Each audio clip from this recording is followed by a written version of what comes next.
Et salut tout le monde, c'est Matler Cycling. Aujourd'hui on se retrouve pour un nouveau débrief de course. On va venir aujourd'hui débriefer la course de Bretenoux. Bretenoux dans l'Aude, juste à côté du château de Castelnau, donc c'est en Occitanie. Et c'est une course que je vais courir en Open 1. Donc c'est une course, comme vous le voyez, assez traditionnelle, hein. Donc sur un circuit, c'est pas comme la semaine dernière où j'étais sur le Tour du Sud Gironde. Là ça va être un circuit à faire un certain nombre de fois et vous allez voir que c'est un circuit qui va être très rapide. D'ailleurs au départ je pars première ligne, mais je vois que le mec devant moi directement décide de faire le départ. Et moi je décide de pas le suivre. Donc je décide de pas le suivre, pourquoi ? C'est que déjà faire le départ c'est pas forcément la chose la plus efficace pour venir gagner une course. Mais c'est surtout que en fait sur la ligne de départ, en entendant les gars parler, j'ai appris qu'ils avaient roulé à peu près 44 km/h de moyenne l'année dernière, donc sur un circuit relativement plat, mais quand même avec une bosse, vous allez le voir à un moment donné.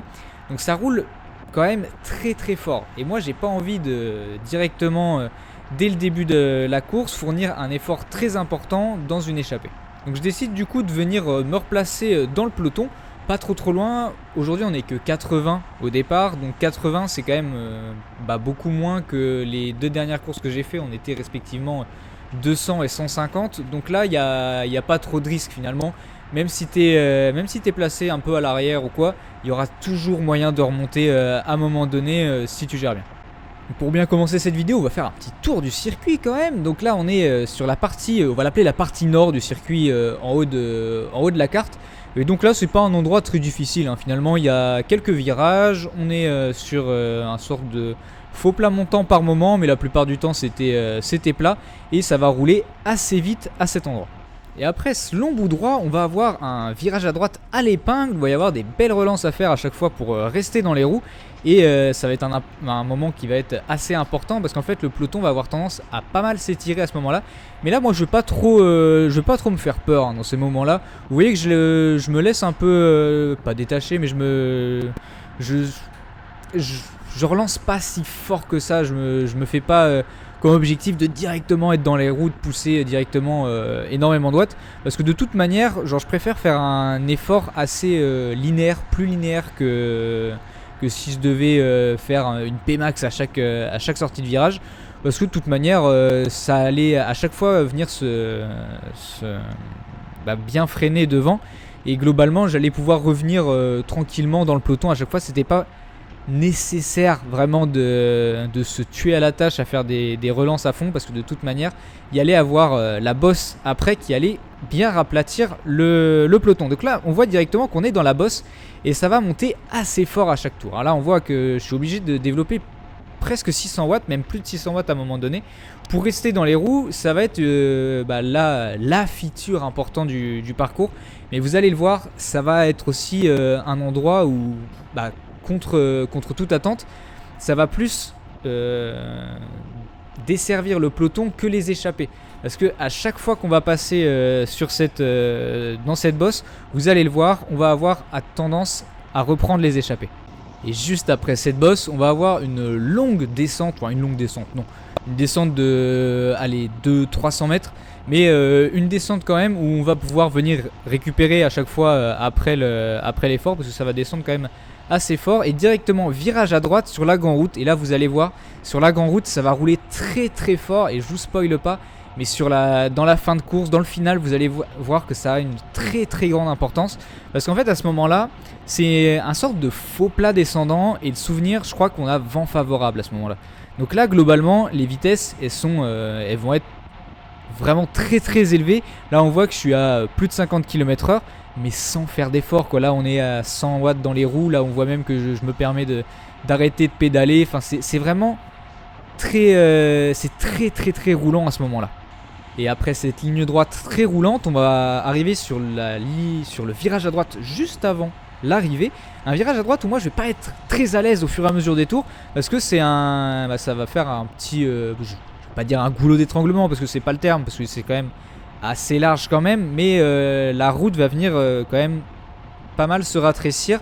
Donc coupler ça avec ce virage à droite, je vais pas être ultra à l'aise pour le prendre en totale confiance sur tous les tours.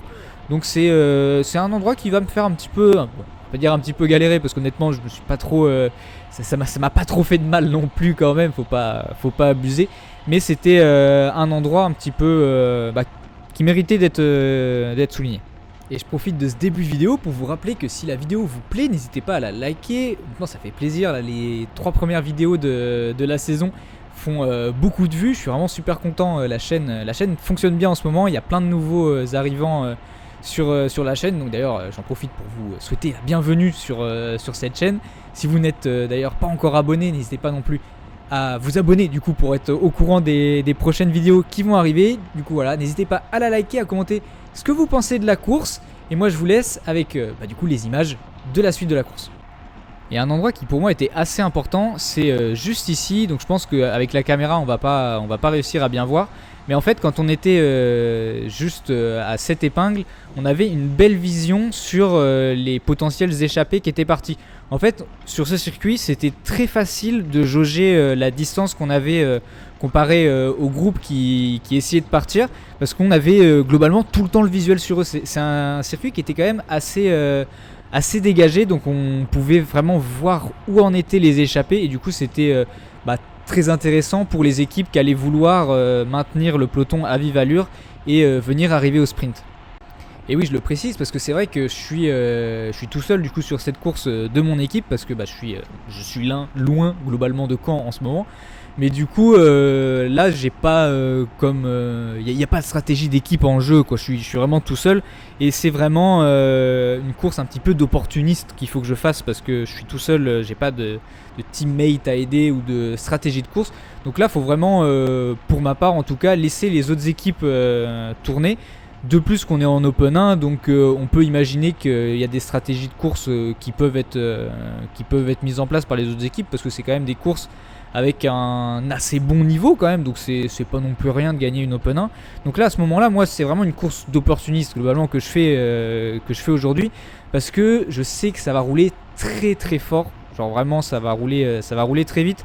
Dans les premiers tours, les 3 premiers tours, on a été à plus de 45 km/h de moyenne, donc ce qui est énorme hein. Globalement moi 45 de moyenne, je suis honnêtement pas sûr de pouvoir les tenir en échappée.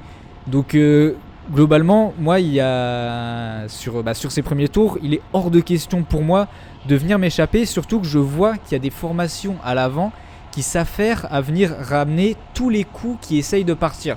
Donc là moi je me dis tranquille, tu vois que ça peut pas sortir, en tout cas sur cette première heure de course.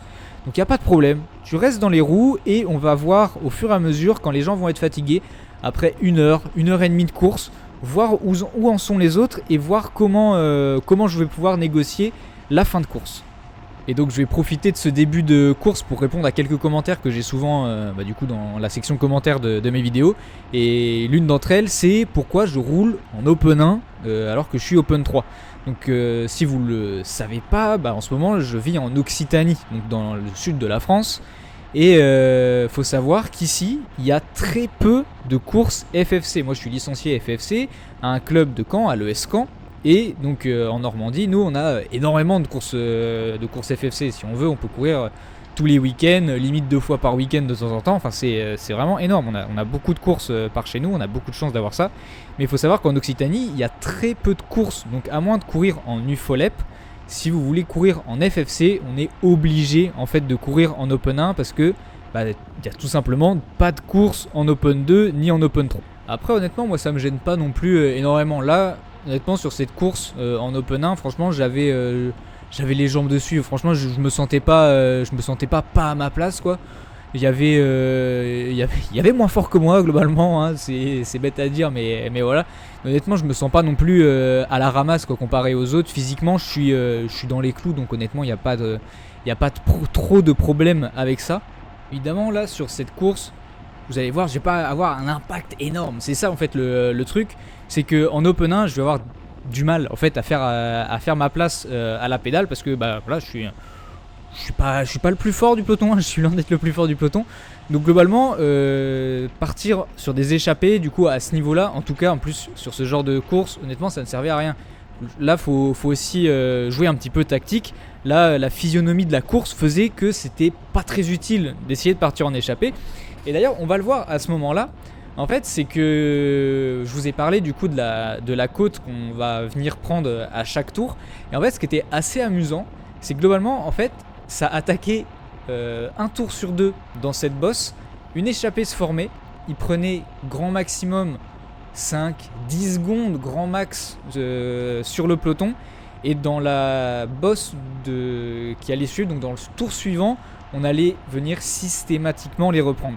Donc là en fait c'était très difficile de sortir, il n'y avait pas vraiment d'intérêt, en tout cas pour moi, d'essayer de sortir. Il valait mieux que j'essaye d'économiser mon énergie pour la fin de course, pour essayer de faire un move assez intelligent. On va essayer d'être intelligent sur cette course, on va essayer de faire des mouvements pas trop bêtes pour essayer de venir bien se placer sur la fin. On a maintenant bien passé la mi-course, ça fait 58 km qu'on roule à plus de 44,5 de moyenne à ce moment-là. Et là, je vais commencer à réfléchir un petit peu à comment je vais mener ma barque pour faire le meilleur résultat au final. Donc là, j'ai bien vu que les échappées, ça allait être compliqué. Donc là, à ce moment-là, il faut aussi savoir, c'est vrai que je dis les échappées, c'est compliqué, mais là, en ce moment, il y a une échappée qui est devant. Une échappée qui a réussi à prendre le large, qui a réussi à prendre quelques secondes d'avance sur le peloton et qui tient depuis un certain temps. Mais il faut voir qu'à l'avant, ça roule très fort. Ça essaye de ressortir. Ça roule assez fort et il faut voir qu'il y a vraiment une équipe ou surtout un coureur qui se met complètement à bloc à l'avant pour revenir sur tout le monde. Donc là, à ce moment-là, moi, partir en échappée, à ce moment-là, c'est mort, quoi. On est plus qu'à 20 km du but, une échappée qui est en train de se faire ramener et devant. Donc globalement, c'est pas le bon moment pour partir. Parce que là, c'est un coup à essayer de partir en contre, déjà si j'y arrive. Et ce serait un coup de revenir sur une échappée et de se faire reprendre dans la minute par le peloton. Donc là, honnêtement, il n'y a pas d'autres options que de rester dans le peloton et attendre les tout derniers tours pour essayer de faire un mouvement. C'est donc ce que je vais faire. Je vais jouer un petit peu l'opportuniste. Je vais pas me montrer un bout de ma tête à l'avant. De toute manière, on est 80. Il y a du monde pour faire le travail. Et moi, je suis open 3. Donc voilà. Moi, je fais grève à ce moment-là. Je me dis, à ce moment-là, il y a du monde qui a vraiment envie de rouler à l'avant. Et qu'ils qu'ils essayent de ramener le peloton. Et on essaiera de jouer dans le final pour une place, pour un accessite, que sais-je, pour essayer de faire la meilleure place possible. Et donc sur ces derniers tours, finalement, je vais vraiment jouer à l'économie. Je vais essayer de me placer le mieux possible. Je vais en profiter d'ailleurs pour travailler mon placement, parce que c'est vrai que vous l'avez vu dans les autres courses en Open 1, c'est ce qui manque chez moi. C'est vraiment la capacité à rester dans le peloton, à l'avant du peloton, dans la boule, là où on fait très peu d'efforts. Moi j'ai du mal en fait à rester là-dedans, parce que je suis pas à l'aise à frotter, je suis pas à l'aise à toucher les épaules avec les voisins. Donc là je vais essayer de travailler là-dessus, essayer de me forcer à me mettre vraiment dans la boule au milieu de la route, parce que c'est vrai que c'est un truc que du coup je me suis rendu compte durant cette course, parce que c'est vrai que quand on fait une course vraiment là c'était une course d'attente globalement, donc j'ai vraiment essayé de travailler là-dessus. Et c'est vrai que je me rends compte que je roule toujours soit à droite soit à gauche de la route, mais jamais au milieu. Alors qu'en fait finalement l'endroit où tu fais le moins d'efforts, c'est vraiment dans la boule, c'est au milieu de la route, c'est là qu'il faut être. Et c'est vrai que c'est une erreur que je fais la plupart du temps, c'est essayer de me mettre soit à gauche soit à droite. Et donc pour mettre quelques chiffres un petit peu sur le phénomène, parce que c'est vrai que moi ça me fait rire, vu que j'ai le capteur de puissance, j'aime bien après analyser un petit peu ma course, etc. Et donc en fait sur la première demi-heure de course, 45 minutes de course, j'ai avoisiné les 255 watts de moyenne, parce que je faisais pas attention, je me mettais un peu... j'étais dans le peloton, mais je me mettais vraiment soit à l'extrême droite, soit à l'extrême gauche, et donc j'étais globalement... J'avais toujours un petit peu de vent qui me venait de dessus. Et du coup, je roulais à 255 watts de moyenne. Et après m'être rendu compte, après avoir vraiment fait l'effort de me mettre dans la boule du peloton, et j'ai réussi à réduire cette puissance moyenne sur du coup la dernière heure de course à seulement 220 watts de moyenne.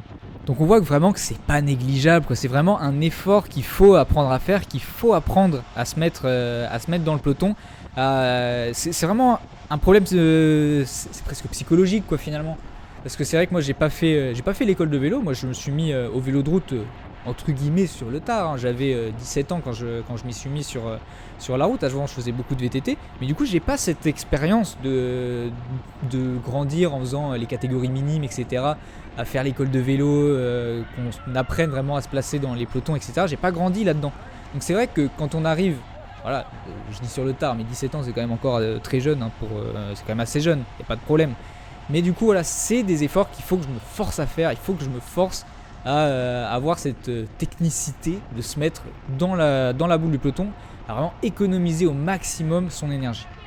Et on arrive maintenant à 76 km. Maintenant il ne reste plus que 2 km, 2-3 km sur cette course à parcourir.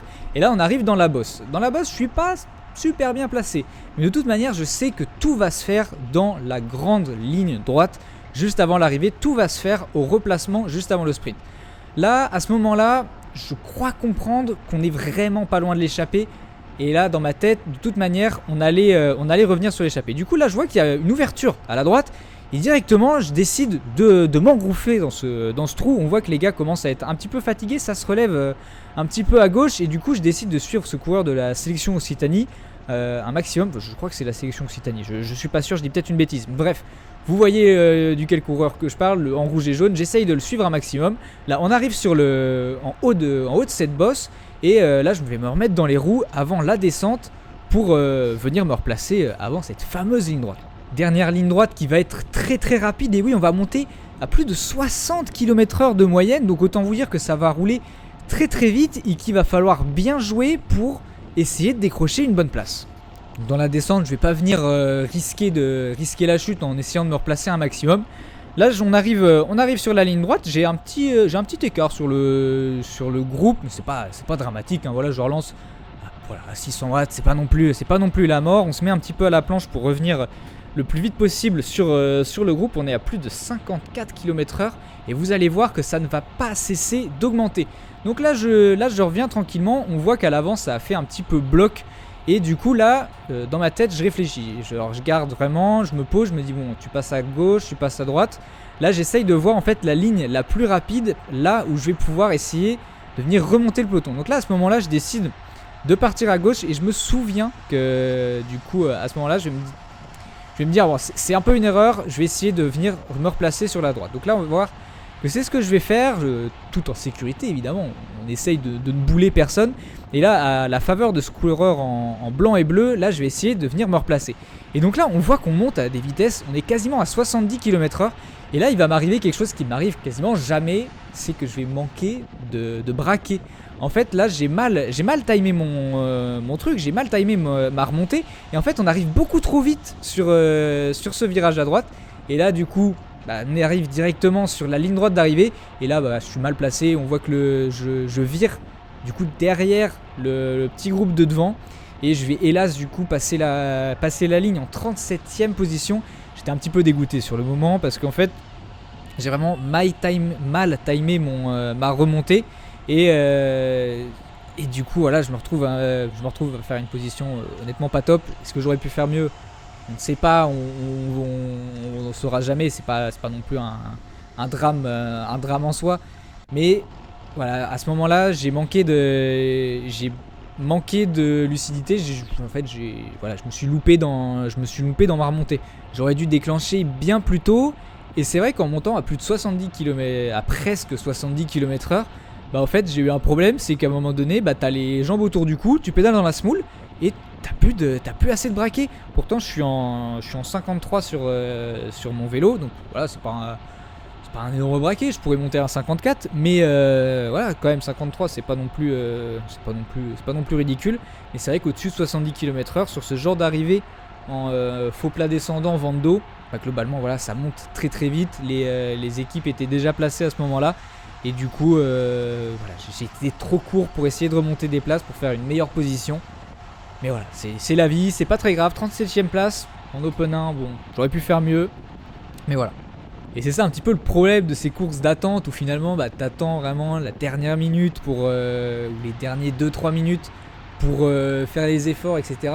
C'est que en fait voilà, sur un très court laps de temps, faut être actif, faut savoir se remonter au bon moment, etc. Un truc que j'ai pas réussi à faire aujourd'hui. C'est pas grave, il y en aura d'autres, mais voilà, c'est des courses. Voilà, c'est une course de 1h47 qui se joue en allez, 1 minute. J'étais un petit peu déçu à la fin de cette course évidemment, mais bon, c'est pas grave, il y en aura d'autres de toute manière. Moi j'espère que cette vidéo vous a plu. Si elle vous a plu, n'hésitez pas à vous abonner, à la liker, à commenter ce que vous en avez pensé. Et moi je vous dis à la prochaine, et d'ici là, roulez bien.